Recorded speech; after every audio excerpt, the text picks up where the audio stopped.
Hey, this is Jeff, and Happy New Year. I'm here at the virtual house where it never snows with a quick recap of 2024 and a sneak preview of 2025.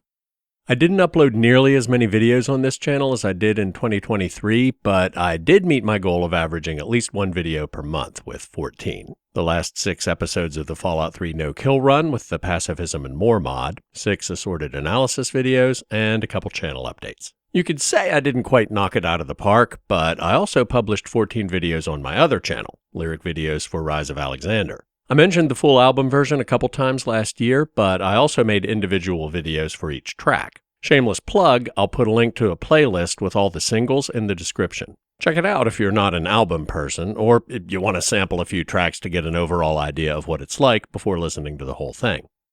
I can't imagine anyone not wanting to spend an hour watching a rock opera about Alexander the Great. I know, right? But apparently there are some out there. Weird, but everyone has different tastes. Yeah, weird. Anyway, what's coming up in 2025? The elephant in the room is, I still haven't found an acceptable solution to legally install Starfield while minimizing the risk from corporate spyware and vandalism, as in without Steam. I know most people just tolerate it, but after a Steam update borked New Vegas on my main laptop, I blocked it at the firewall to prevent them from doing any more damage. Unblocking it, even just long enough to install Starfield, is an unacceptable risk. Yes, in some ways I'm as weird as he is. Anyway, if you have any suggestions, please let me know in the comments. Until I get that figured out, I'll be doing a no-kill run of the Fallout 3 DLC and updating the Pacifism and More mod as I go. That should be fun, because Luce was level 15 at the end of the base game, which means the second highest tier of enemies in Point Lookout will already be spawning. And they suck even for a character who can shoot back.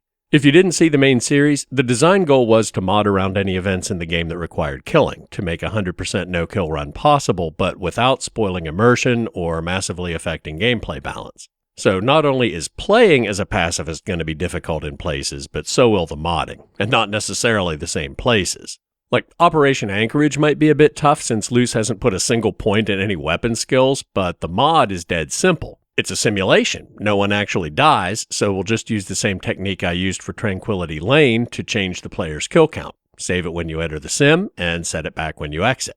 The pit will probably have the exact opposite problem. Sneaking around trogs to collect ingots might not be that bad in-game, but how the hell do we handle the arena fight in a way that's both plausible and lore-friendly and doesn't break anything? It's a primary objective in the main quest line, and there are probably a bazillion places in the code that check that status, and obviously that all needs to keep working.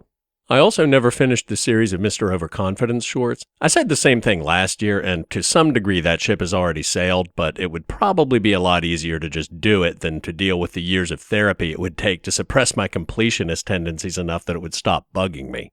In fact, a therapist would probably just give me a look and say, "Dude, finish it." And finally, of course I'll continue doing the occasional video essay on game mechanics and trivia. Those are always popular, and I always learn something. And that's it. As always, thanks for watching. Don't forget to like, subscribe, leave a comment if you have thoughts on what order I should do the Fallout 3 DLC, or suggestions about how to install Starfield without Steam, and I'll see you soon.